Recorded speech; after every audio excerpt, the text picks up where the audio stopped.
నాగర్ కర్నూలు జిల్లా ఉప్పునుంతల మండలం ఇసుక రీచ్లలో ఎస్పీతో కలిసి జిల్లా కలెక్టర్ ఆకస్మిక తనిఖీ నిర్వహించారు.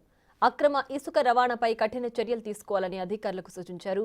జిల్లాలోని ఇసుక రీచ్లన్నింటినీ ఆన్లైన్ చేశామని అన్నారు.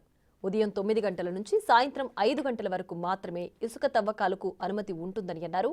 ఇసుక రీచ్లను ఎస్పీ గైక్వాడ్ వైభవ్ రఘునాథ్తో కలిసి పరిశీలించారు జిల్లా కలెక్టర్ బదావత్ సంతోష్.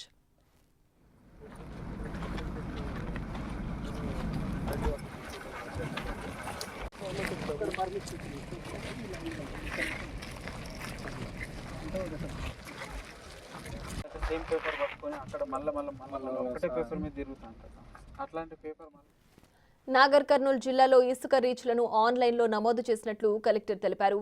ఇసుక తవ్వకాలకు ఉదయం 9 గంటల నుంచి సాయంత్రం 5 గంటల వరకు మాత్రమే అనుమతి ఉంటుందని స్పష్టం చేశారు ఆయన. ఈ వ్యవస్థను పర్యవేక్షించేందుకు ఇసుక రీచ్ల వద్ద పోలీస్, రెవెన్యూ అధికారులు విధుల్లో ఉంటారని వివరించారు. ఇసుక రీచ్ వద్దకు చేరుకునే వినియోగదారులు ముందుగా ఆన్లైన్లో నమోదు చేసుకున్న కూపన్లను సమర్పించాలని అన్నారు. సంబంధిత రెవెన్యూ, పోలీస్ అధికారులు కూపన్లను పరిశీలించిన తర్వాతే ఇసుక తవ్వకాలకు అనుమతి ఇస్తారని కలెక్టర్ తెలిపారు.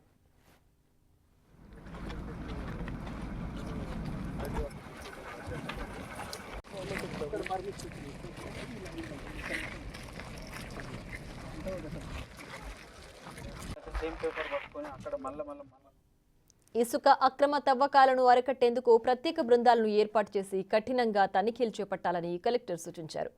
ఇసుక లభ్యతపై నిరంతరం పర్యవేక్షణ కొనసాగించాలని తెలిపారు. జిల్లాలో ఎక్కడైనా అక్రమ ఇసుక రవాణా జరిగితే మరెంతటి వారైనా ఉపేక్షించేది లేదని చెప్పారు. ప్రభుత్వం అమలు చేస్తున్న ఈ చర్యల వల్ల ప్రజలకు అవినీతి రహితంగా, సరళంగా ఇసుక అందుబాటులోకి వస్తుందని పేర్కొన్నారు. కలెక్టర్ వెంట డీఎస్పీ శ్రీనివాసులు, ఉప్పునంతల తహసీల్దార్ Pramila, RI Sujatha, revenue, police అధికారులు ఉన్నారు. చెప్పండి, అది ఆన్లైన్